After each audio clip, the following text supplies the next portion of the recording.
안녕하세요. 5분 말씀입니다. 오늘은 이래도 좋고 저래도 좋은 삶이라는 제목으로 말씀을 나누고자 합니다. 아빠, 저는 다람쥐 채바퀴 도는 삶 살기 싫어요 라고 오래전 딸아이가 저에게 했던 말입니다. 그러면서 딸아이의 말은 쭉 계속 이어졌습니다. 결국 딸아이의 말의 요지는 자신이 아는 몇몇 사람처럼 무료한 매일의 삶이 아니라 전문직 가져서 사람과 시간과 공간에 구애받지 않고 자유로이 누리는 삶 살 거라는 이야기였습니다. 즉 하나님 속 빠진 인생을 말하고 있더라는 것입니다. 생각했죠. 그렇게 살다가 한 방에 훅 간다라고. 사랑하는 여러분, 당신들은 어떻습니까? 매일의 삶 다람쥐 쳇바퀴와 같은 삶이라 무료합니까? 그래서 삶에 의지 없습니까? 마지못해 살아가고 있습니까? 그래서 6개의 숫자라도 매주 끌고 있습니까? 그게 유일한 낙이라서 그라도 없으면 하고 그렇게 살아가고 있습니까? 그런데 여러분들에게 묻겠습니다. 당신의 지금 나이가 몇입니까? 웃기지 마십시오. 노아 할아버지께서 비우실 것입니다. 자그마치 100년입니다. 그것도 비라는 것도 모른 채, 그러니 홍수라는 것도 자연스레 모른 채 그렇게 100년 동안 방주를 만들었던 분이 노아였던 것입니다. 사도 바울도 그렇습니다. 회심 후 줄곧 전도 여행 다녔습니다. 자그마치 지구 반바퀴입니다. 걷고 배 타고 주님 언제 오실지 기약 없는 시간 속에서 그것도 돌 맞아가며 감옥에 감금되며 굶어가며 그렇게 주고받았던 것입니다. 나사로는 어떻습니까? 거지로 살았습니다. 매일 기약 없는 하루하루 시간 속에서 그것도 몸도 가누지 못하고 구박받고 상에서 떨어지는 것 주워 먹고 심지어 상처난 곳에 개들이 핥는 삶 그렇게 살았습니다. 그러다 죽었습니다. 누가복음의 안나 선지자는 또 어떻습니까?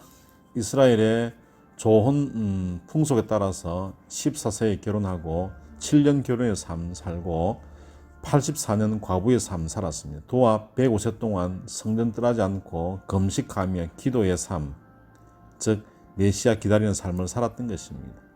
그것도 400년 암흑기 메시아 이야기가 사라진 가운데서 말입니다. 이 모든 삶 무엇을 말하고 있습니까? 노아의 밑도 끝도 없는 기다림, 바울의 밑도 끝도 없는 전도와 핍박의 삶, 나사로의 밑도 끝도 없는 거짓 생활, 안나의 밑도 끝도 없는 금식과 기도 생활. 하지만 그들 속에 하나님 있음은 공통이었습니다. 그들 삶 하나님 있음에 풍성함을 누렸던 것입니다. 물론 그들 삶 다람쥐 쳇바퀴 삶이었습니다. 하지만 그 속에서 하나님 붙더니 무료하지 않았습니다. 그 속에서 하나님 동행하니 매일의 삶, 기대의 삶이었던 것입니다. 그렇게 사니 다람쥐 쳇바퀴 안의 삶이 감격의 삶이더라는 것입니다.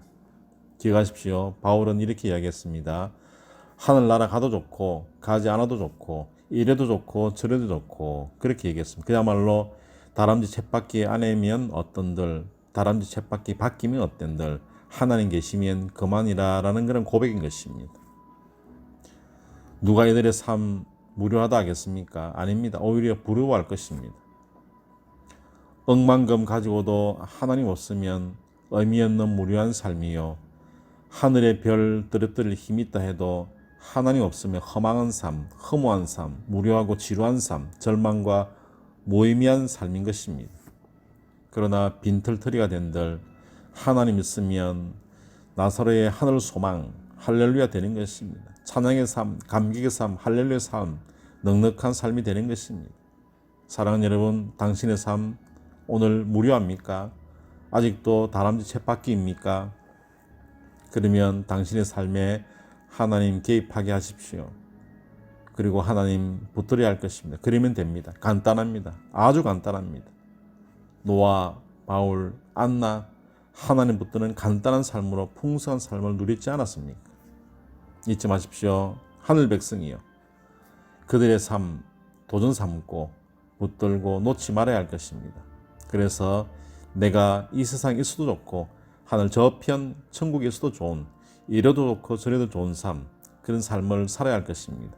바울의 삶을 따라서 살아야 할 것입니다. 오늘은 여기까지입니다. 승리한 하루 되세요. 감사합니다. 할렐루야.